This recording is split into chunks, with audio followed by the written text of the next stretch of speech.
So thank you again for attending, and hopefully next year we can do this in person. So now let me turn it over to Tim Coleman to present the Harvey R. Miller Award. Thank you. Thanks, Gary. Quite informative.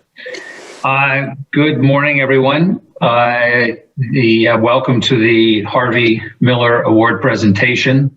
Lisa Donahue, who just popped up on the screen, is the recipient. Some people call this the Oscars of restructuring. Harvey was a friend of mine, perhaps to many of you also, founder of the restructuring industry, really, with many people, but clearly one of the biggest leaders. And in many ways, the reason we all exist as professionals here. So it was an honor to be a recipient last year, and really an honor to be with you all. I'm going to introduce Lisa right now as the award recipient. She is you all know her, but let me go through this anyway. She's a partner at AlixPartners. She's the global co-lead of Turnaround and Restructuring Services at AlixPartners. She's one of the biggest names in restructuring and distressed. She's currently advising Aero Mexico. She and I worked on Westinghouse together. We worked opposite each other in PREPA, and she's been on tons and tons and tons of deals. Lisa is from Medford, Massachusetts. She's one of 7 kids, which you probably would realize that when you see her in a meeting, because she speaks up and makes sure that she is heard. She's from Florida State. She has a degree in finance and accounting, married to John Patton, and 3 great kids, all 3 of whom I know and respect. She's also our first woman recipient and our first mother recipient, taking a lead from the Biden administration. So welcome, and Lisa, congratulations. Very, very well deserved. So the theme for today, I think, is how did this happen? Luck, hard work, brains, accident, viciousness. What made you go from humble beginnings, a non-target school, to one of the most recognized global leaders in the business? And too often, I think we look at people like you and think, oh, she must have had an easy way in. You know, maybe she came over on the Mayflower and went to Harvard.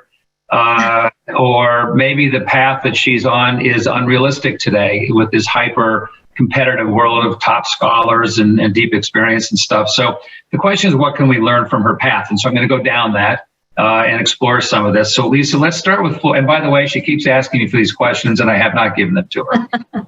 So she's very frustrating, but yeah, that is true.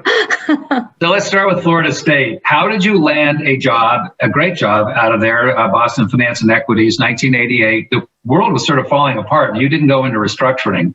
So walk us through how you found that job and such. You know, it's funny. First, thank you for the kind introduction, and it's great to be here with everyone.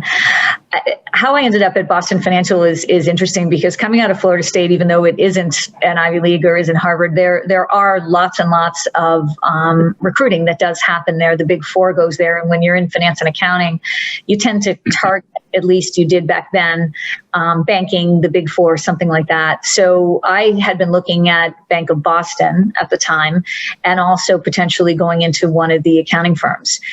And I saw this little advertisement that said something along the lines of, are you interested in working hard for a great, interesting company doing credit analysis? Call Boston Financial. Because back then, of course, it was in the newspaper. So I called, and by chance I got the owner. It was a third-party finance company, and he picked up the phone and he said, well, come down tomorrow at 10 o'clock.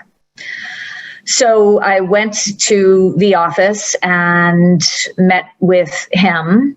He gave me an assessment, like a test, which, by the time you graduate from college, you're pretty sure you're done with tests. But I'm here to say you're definitely not, because at Alix, we have an assessment as well. And then he had me meet with, a series of people. So I was there for about 3 hours, and it was really my first kind of on-site job interview, and I didn't really know what to expect. And at the end, he came in and said, okay, so what do you want me to pay you? Which, for a 22-year-old kid, I didn't know what to say. So $2 an hour plus tips. No, I threw out a number that I thought was pretty aggressive, and he just nodded and he said, okay, we'll have some paperwork, and that's that. And it was maybe about 5,000 more than what I knew peers were making. And I talked with him about it afterwards and asked, why we didn't negotiate. And he said he just didn't believe in it. And he believed that if I felt I was worth that, then he was prepared to pay it. And if I didn't work out, I didn't work out. And I went and worked with him, and it was truly one of the best experiences someone just coming out of school can have, because it was a small shop. It was asset-based lending, but it was only to troubled companies. So were you any good at it, do you think? Did you have a natural talent? Was it a shock? I mean, we all start out of college and we think we have this training, but were you any good at it? I think I actually was really good at it. And I became better at it because he had such an interesting perspective, and he was really my first mentor. And he, told me and taught me how to look beyond balance sheet, look beyond the financial statements, think about what's behind the numbers, understand the credit, understand the people. He had a rule that you had to visit the companies. Nothing was done without actually walking the floors of the plants and meeting the people face to face and taking a look at the facilities. And it's something that I still do today. People that work with me know that when I can get into the plants, into the operations, I will. And it's something I believe in because it gives you a really good view of kind of the heartbeat of the company. So that's how I ended up at Boston Financial. So you were there for 6 years and you switched to I have 88 to 94. So I'll call that 6 years. Yeah, it was a little less than that, but yes. Okay. But you went to the recovery group, which was more along the lines of what you're doing now. If I understand, It was more restructuring consulting. Why? What happened there? They came after you. You decided you wanted to switch to the company side of things. What was the theory? Well, when you think about the type of lending that I was doing with Boston Financial, 1 in 5 of our deals went bad. It was just a fact. When you're doing high risk lending with collateral, you have to expect that you're going to have, you're going to have defaults and you're going to have issues. So I'd heard about this firm that could help me with a particular problem that I had within the loan portfolio. So I was introduced to Stephen Gray, who was the founder of Recovery Group, and spent some time with him, and then met one of the other partners, and they talked with me about, did I want to join them, and did I want to get into consulting, be more hands-on, be kind of even closer to the businesses than I was as a lender? So I made the move over to Recovery Group after about, 4.5, 5 years. Was that for you, was that scary? Was that like a big jump? You're heading into something you don't think or because of the kind of lending you were doing? What would that feel like? It was super scary. And it was super scary because one of the things that you do, and I know folks that work for me now and probably work for you now, recognize that you have to do a lot of modeling. You have to build out these complex models. And the models that you build when you're a consultant is different than the model that you build when you're a lender.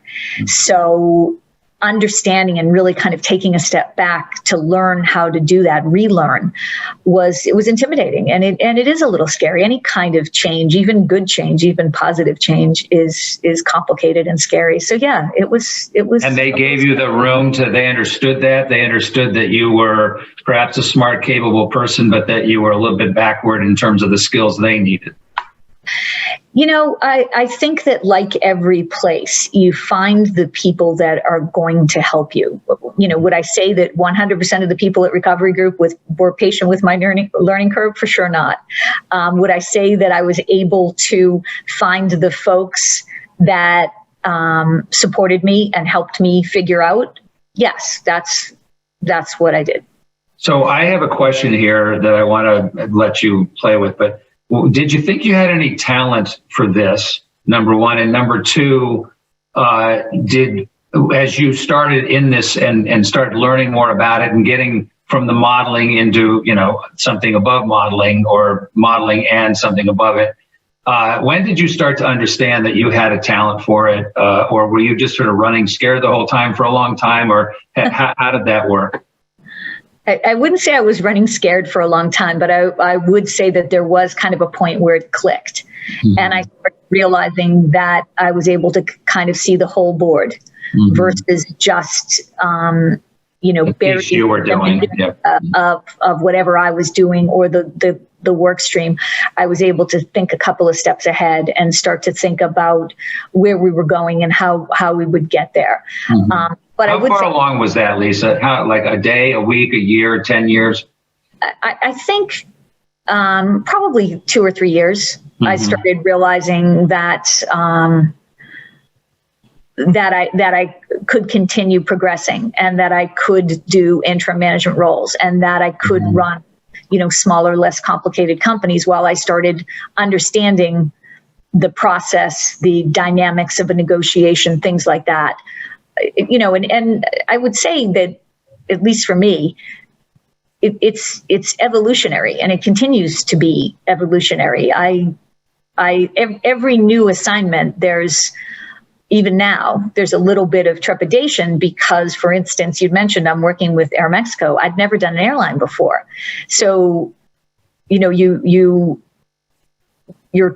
people have given you their trust, and it's a big responsibility. And, it's up to me and my team. Of course, I have people around me that have done airlines, but I hadn't done an airline. And so I'm learning all the time and evolving all the time. And I will say, like, as I said, every new assignment, there's that little hitch almost where you're like, okay, I got this kind of thing.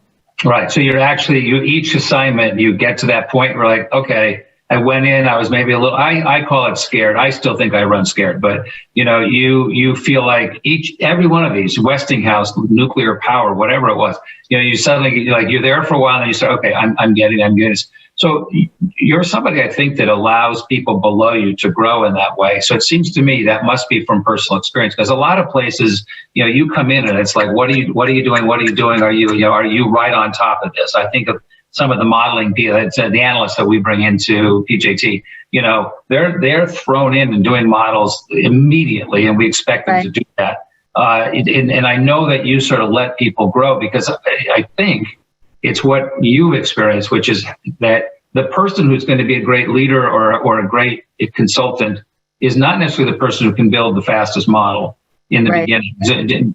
Walk us through your thinking there. I have been really, really fortunate that I've worked with people that have been great from a development perspective. I think about my first assignment with AlixPartners. I worked with a guy by the name of Larry Ramakers, who you may remember. Yeah, of course I do. He's retired now, but and I was the CFO and he was the CEO of Umbro International, the soccer company, which, by the way, was one of the coolest assignments, most fun assignments. But in any event, he was really good about taking the time and saying, even before we'd have a phone call, this is how it's going to go. I'm going to say this. He's going to say that. Then I'm going to respond with this. Then we'll both take a step back because, for whatever reason, he was very, very strategic, and he was really good to learn from because he would take the time. He would take the time to explain why something was happening the way that it was. And that's something that I try very hard to do as well, because when you're part of a big assignment, and I think about a Westinghouse or a PREPA or something that's large and complicated, and sometimes it's really easy to be head down and only focused on the work stream you're doing. It's really important for the people that are part of your team, but equally are part of the assignment, the client, to understand why and how we're doing it and why we're doing it and where we hope to get, and some idea of how long it will take. And sometimes you're going to be wrong because, this is the kind of world and job that we all work on, that you get curveballs all the time, but it's more about, continuing on your path. Sometimes you have to zig, sometimes you have to zag, but you do know where you're going to end up. And it may take 3 months longer than you thought, but you have a pretty good idea. So I will make sure to be available to people, answer their questions, help them think about, bigger picture, what's happening, because that's how you learn. And that's how, we develop great folks at Alix, is by people taking the time to explain. So where did Alix come from for you? What did they see you? Did you see an opportunity? You're working at this place. It's clicking for you after 2 or 3 years. And by the way, I'm getting these dates from your husband, so if they're wrong, you have to go back and talk to him. But it seemed to me you might have been there for about 4 years, is what I have. He's getting blamed for everything. No, I'm totally blaming him. Exactly right, but that's okay. Close enough. All right. That's all right. Yeah. But seriously, how did Alix come about for you? Did you go after them? Did they come after you? Did you work on something together? What happened? No. I was in Boston, and I had been talking to one of the partners at Recovery Group, a guy by the name of Lee Goldberg, and I had mentioned that I wanted to do bigger deals, and he reached out to AlixPartners on my behalf, and wow. Pretty incredible guy. I know, a really very, very amazing guy, and he got me introduced, and I interviewed and met, Al Koch and others that are still there, interviewed me, and moved to New York City and joined AlixPartners. That's amazing. How often does that happen in the world, where somebody says, we really think you're doing a great job here, but you want to go bigger. Let me help you go find that job. I'm not aware of it happening ever, except with Lee Goldberg and I. But, he was such a great mentor, and he recognized that, at least, what he told me is he recognized that, I could do bigger things, and I wanted to do bigger things. So he helped me. So you get to Alix. You've had a mentor back at Boston Financial. You've had a mentor, at Recovery, and now you're at Alix. You don't really know anybody. Overnight success, fall on your face. What happened? I'd say the trip along the way was probably a combination. I didn't have too many fall on my faces, but it wasn't overnight success either. My first assignment was Umbro, and I worked with Larry Ramakers, and I joined as an associate at the time, which was entry level, even though I had 4 years experience at Recovery Group. They kind of debated on where should I come in as a director? Should I come in as an associate? And finally I said, put me wherever you want to put me, and I'll either make it to the next one or I won't, but I don't want to get hung up on titles, which I think is something that was, number one, exactly the right thing to do, because within about 8 months I was promoted. But I also wanted to have reasonable expectations, and I really didn't understand necessarily the difference between the two, and the fact that they were waffling told me it was probably a little safer for me to start out at the lower level and then move up when appropriate. So I was made a director after about 8 months, maybe it was 9 months. I'm trying to remember. It was whenever the next promotion cycle was. And I just, had, successive cases working for, I worked for Ted Stanger on Fruit of the Loom. I worked for, Bob Dangermond on Exide. I worked for, Jack McGregor on Graham Field. I worked for Bettina White on Regal Cinemas. A lot of big names for some of the younger people. You might not know some of those names, but a lot of big names at the time. So you got to grow up underneath them in a sense. Yeah, I did. It was kind of amazing. And, they all in their different ways, helped shape me from a career perspective. And I learned a lot from each of them. I learned how to run companies, how to fix companies. Before you found yourself in the big seat, maybe not prepared enough to do that. So you got that benefit, both working on the smaller deals and then at Alix working for some people. That's so opposite of how a lot of people think about it. One of my questions to you, which I was going to ask later, but it fits in right here, which is a lot of people are very focused on their career path. And in particular, am I at the right firm? Am I on the right deal? Like, I'm on this deal, they're on that deal, they're getting all the notoriety, I'm not getting enough recognition. What does this mean for my career path? You're actually advertising the opposite of that thinking. Well, for sure, making sure you're getting broad exposure and broad experience is important. But I can remember right before I got promoted, to, we were called principals then, not managing directors, but it's the same thing.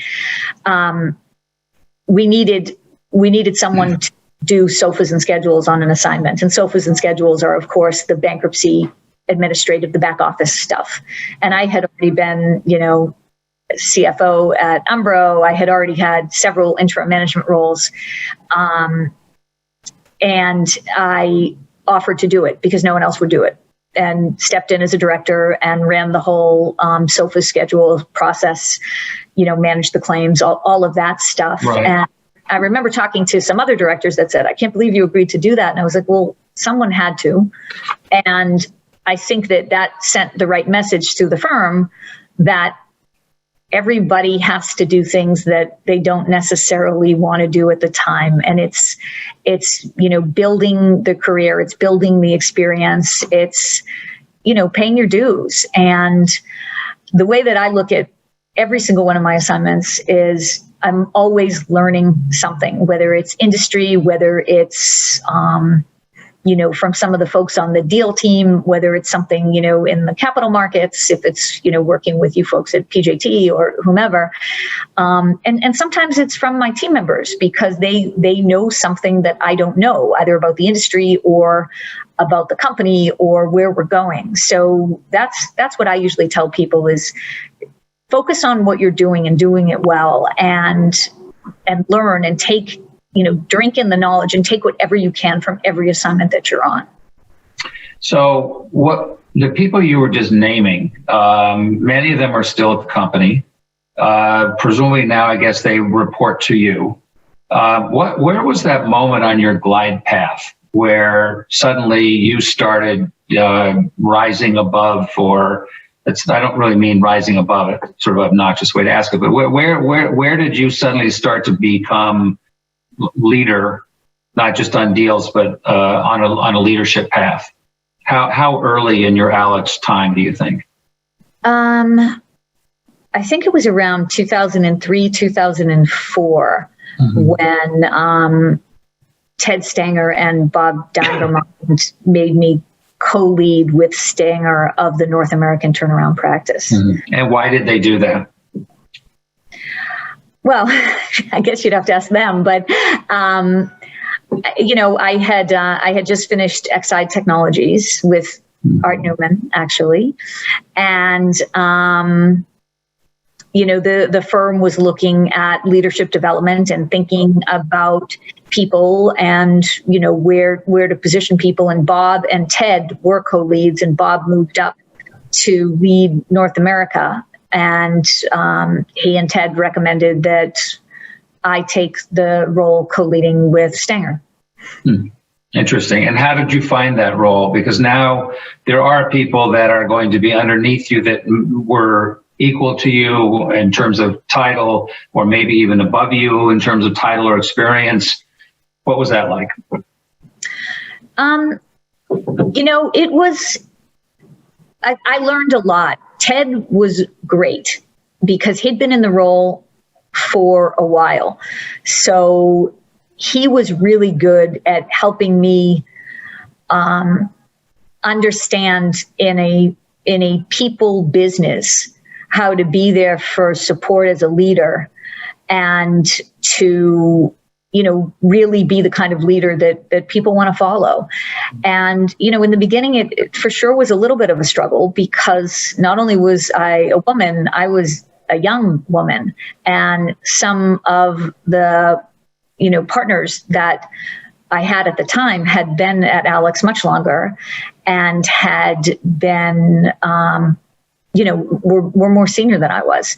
So it was a bit of a delicate dance to, partner with Ted, learn the ropes, learn and grow into being the kind of leader that I wanted to be, while still managing, folks that had more experience than I did.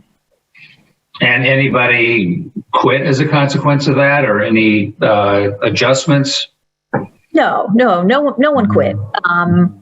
No one quit, but we did,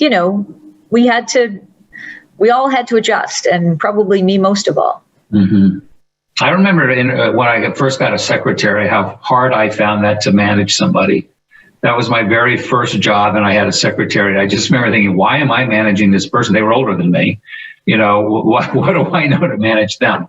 So I would think there must have been a little bit of that in what you were doing, in terms of, like, you have the experience, you know a lot of things, but how you step in and sort of take over that leadership role is not necessarily an obvious, sort of an obvious thing to do. Yeah, I think at Alix, in a role like this, it's more about supporting your partners, helping them sell work, helping them think through, resources, staffing, a thorny problem, something strategic. That's a bit more that it's about, at least at Alix, than it is, perhaps other places, because I'm not really actively managing them. I'm strategically looking forward for the group, thinking about growth, thinking about hiring, thinking about industries, thinking about where we should be focused. But as it relates to, individual MDs, for me and for them, it's more about how can I help them be successful? It's, do I have a contact to introduce? Can I pitch with them? As they're thinking about an assignment, can I suggest, you might want to think about him or her because they did this. Those are the kinds of things that are more, day to day versus, actively managing any of my partners, really. And when did you feel confidence in that role? Confidence and competence in that role? I don't know. It didn't take that long because, as I said, Stenger was great in that we had such a direct relationship and an open relationship. He would tell me when I messed up, and he would say, "But you may want to think about this, and you might have handled this differently." So, and I do have a learning curve, and I do course correct, and I do listen. So, I started feeling comfortable 6 months to a year in, and I think, my partners and colleagues, you'd have to ask them, but my guess is probably maybe a little longer. Mm-hmm. It's probably individual based on, how and when I was able to help certain people. Well, you also know that when you're one of the troops and you look up, everybody has an opinion on how the leader could be better. How they could do things differently, how they should be able to see this picture better, how they should be able to see who's a slacker, who's not, who's strong, who's not. Everybody looks up and sees that. And then when you become that person, now they're grumbling about you in some fashion, regardless of how good you are. They're definitely going to grumble about you. How did you find, or did you find to hear that grumbling, to hear the thoughts people had, the honest thoughts people had, versus, everybody going, "Gee, Lisa, I love you. You're great." How do you see that? How do you? I definitely had people that would be very open with me about, one of the things that I struggled with in the beginning, and one of the things that I think helps a lot with a firm like Alix, is the co-leader model. Because, while being a leader, I wanted to continue doing client work. I wanted to be a practitioner. I didn't want to go purely administrative. And that was something I felt very strongly about. And I did struggle with the balance of the administrative side and the client demand side. And more often than not, what would happen is the administrative side would slack. Because I liked the client side better, and I was better at it, and it was easier for me to go into that comfort zone. So, and this took longer than 6 months to a year. This took a while, actually, to be able to get to a point where you develop the skills to delegate enough on your assignments and to recognize and prioritize enough on your internal stuff on what's really important. Because someone explained to me that by not being there and not being available, even though I was doing great client work, the message that I was sending is that their time didn't matter to me and that it wasn't important. And I had never really looked at it that way. Right. I had never understood it that way. And until this person had a very frank discussion with me, I thought I was okay. I thought I was managing it all just fine. And it turned out I actually wasn't. It turned out that, I really needed to take a step back and assess the way that I was managing my assignments and thinking about, which actually had a double purpose and a great purpose, because I was able to get better at delegating and giving more people opportunities and more people visibility on the assignments, because they would be able to lead, take more autonomy to work streams and better interface with the client and with the working group, things like that. So that was kind of, that was definitely more recent, but, within the last probably month or two. Yeah, a month or two. Probably the last 5 or 6 years, that kind of realization started hitting that, and also Alix was getting bigger and bigger and more complicated as far as, from a global perspective and, different offerings and things to be thinking about strategically. So both were demanding more of my time. And it, as I said, it required empowering a lot of other folks on assignment to do things. It's interesting, I was just writing some notes to myself: mentor, leader, listen, honesty, empower. When you get to that point in leadership where you're actually empowering people and realizing that you don't need to be the one doing it all. In fact, if you are that person still doing it, then you're actually not leading, because you're not getting, you remember if somebody from on a high came to you and said, oh, let me tell you how to do this. You'd be like, get lost. I think I know how to do this. You can give me some thoughts, but I'm going to run this. And I think from a leadership perspective, and this is something I can't see who's in the audience, but for young people, how to step into that leadership role, I think looks easier than it is. And I love the honesty you just gave, which is like maybe in the last 5 years you feel you hit that sort of blend better, which is how to actually, people want to work for people that will let them spread their wings. Every one of us wants to spread their wings.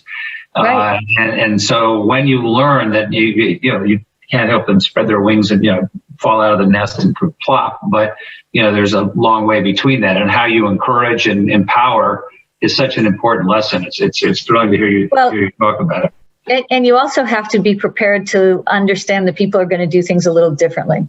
It's not going to be exactly the way that you would do it. And you have to be prepared to let people fail a little bit. And that's really or be more successful than your idea. If they say, let's try it this way, you're like, oh, I don't think that's going to work. And then it works. And you're like, oh, maybe I learned something from that. That's an interesting thing. So do you feel you've had a career path, or one that you plotted out, or do you feel you've sort of gone from, if you will, sort of opportunity to opportunity? And that can be a double, you can answer it both, from different time frames. In the beginning, it sounds like you sort of bounced along. Yeah, this guy said, sure, you can have a job. How much? I'm in, and then you recovery group, and then the recovery group, sure, you should go to Alix. But so talk about whether because this is for the audience, like what kind of career path is there for people, and how should they think about it? Well, I think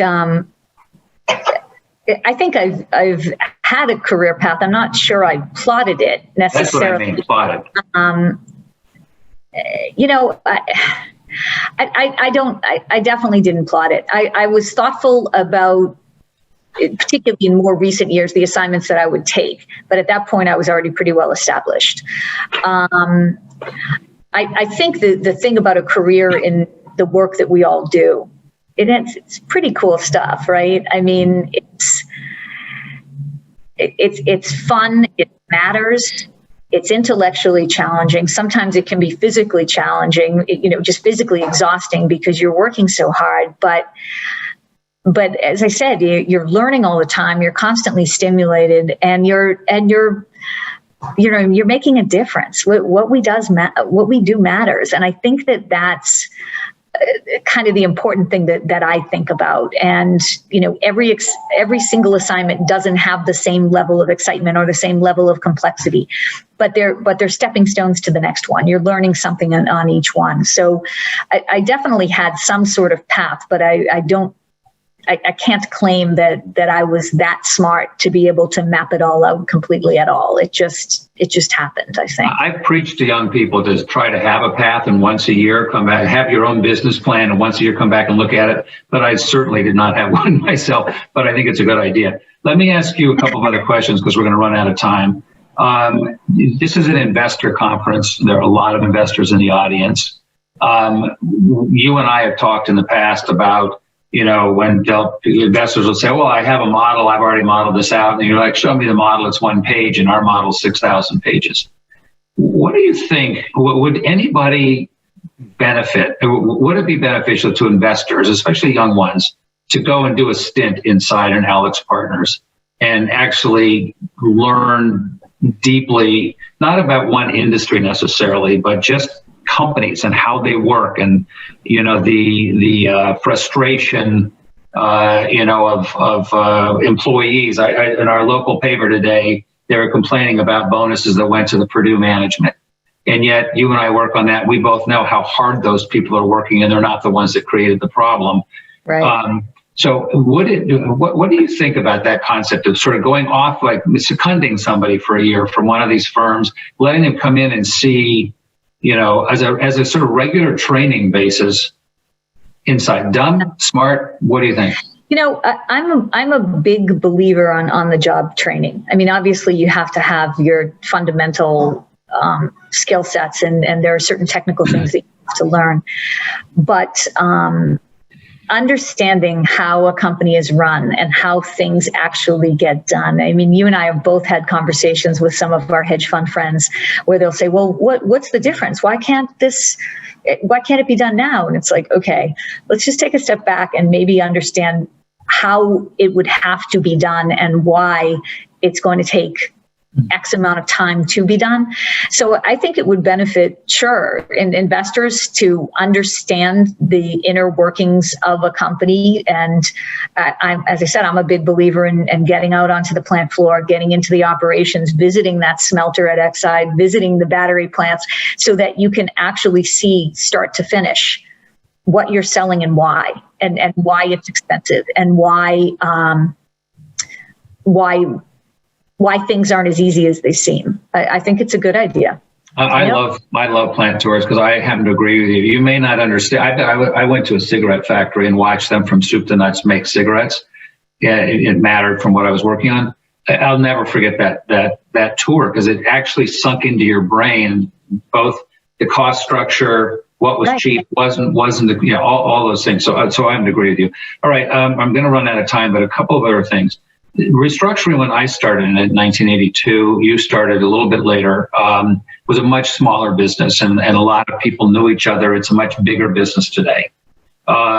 Place to still have a career, a lot of money in distress, a lot of money in hedge funds, a lot of money in private equity firms, a lot of money in straight distressed. A lot of people, you've got more competition, we've got more competition. We've built an industry over these many, many years. But the question now is it saturated? Is it a good place to be, a good career spot, or not a good career spot?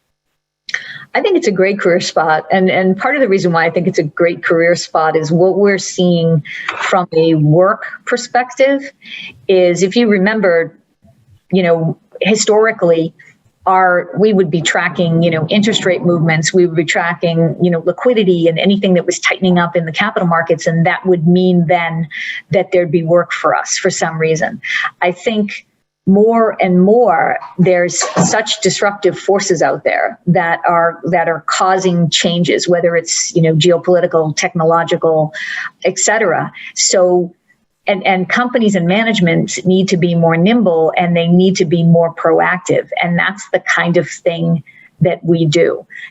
I'm not talking specifically of bankruptcies. I'm talking about transformations. I'm talking about helping management teams and boards think proactively about what's next and how to deal with it, whether it's a looming maturity wall, whether it's the electrification of, automobiles, whether it's, redoing the grid, whether it's, public utilities rethinking what they should be doing and what their relationship with the consumer should be.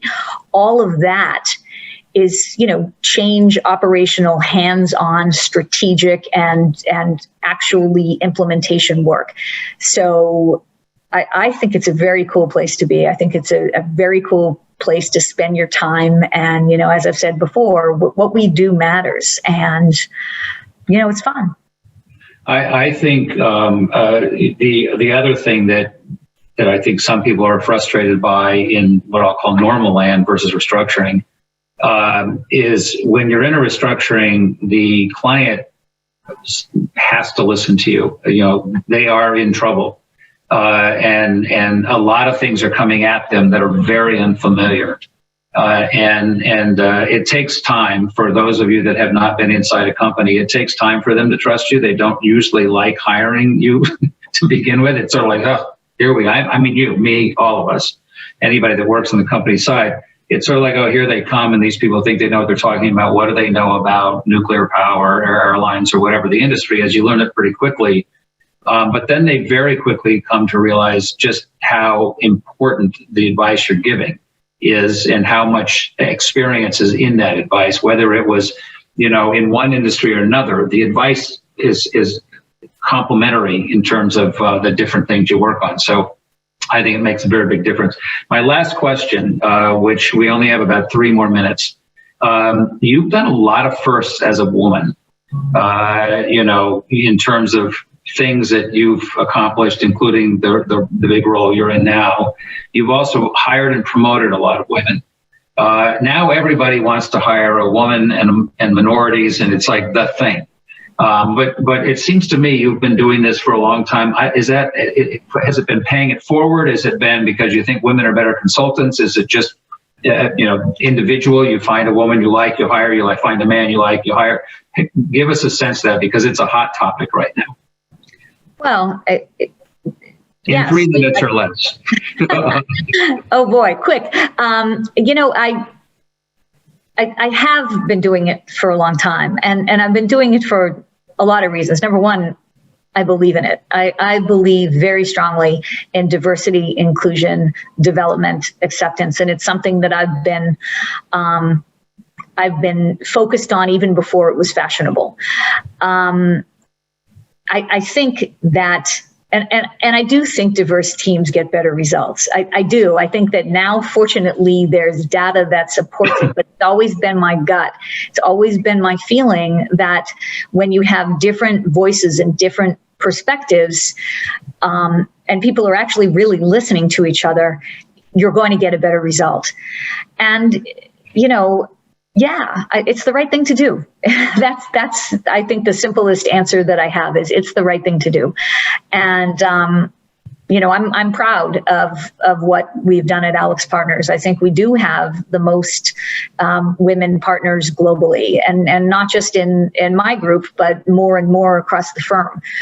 We're hiring in and promoting women, and same with people of color. And I just think that it's about time. And, one of the things people keep saying that, you're the first woman, and aren't you surprised? And the answer is no, I'm not surprised, because there aren't that many of us, and that's a shame. Mm-hmm. And that's something that I think we need to do better at, not just me, all of us, that we need to do better. Okay, I'm supposed to hand you a trophy, not a trophy, an award.